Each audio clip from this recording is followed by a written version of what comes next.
అందరికీ నమస్తే. తల్లిదండ్రులారా, మీరు మీ పిల్లల మీద ఒక కన్నేసి ఉంచండి. అమ్మా, నేను ఫ్రెండ్స్ తో బయటికి వెళ్తున్నా, త్వరగా వస్తాను అని నవ్వుతూ వెళ్ళిన బిడ్డ ఎండలు మండుతున్నాయి కదా, చల్లని నీటి కోసం బావులు, చెరువులు, గోదావరి వైపు వెళ్లారు. ఏమవుతుందిరా, అందరున్నాం కదా అని చెప్పి ఈత రాకపోయినా నీటిలోకి దిగాడు. ఒక్క క్షణం సరదా జీవితాన్ని ప్రమాదంలోకి నెట్టేసి, ఒక్క తప్పు కుటుంబ భవిష్యత్తును మార్చేసి. ఫోన్ మోగుతుంది కానీ ఎత్తేవారు లేరు. తల్లి మనసులో భయం మొదలైంది.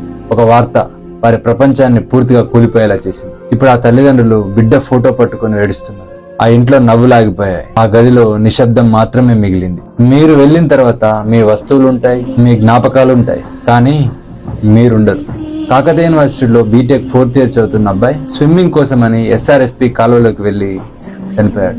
చెట్టంత కొడుకు నిర్జీవంగా పడి ఉంటే వాళ్ళని ఓదార్చే వాళ్ళు ఎవరు? సరదా కోసం వెళ్లి తల్లిదండ్రులకు జీవితాంతం బాధ మిగల్చొద్దు. ఈత రాకపోతే బావులు, చెరువులు, గోదావరిలోకి దిగొద్దు. మీ జీవితం మీ కుటుంబానికి ప్రపంచం. Thank you. జై హింద్.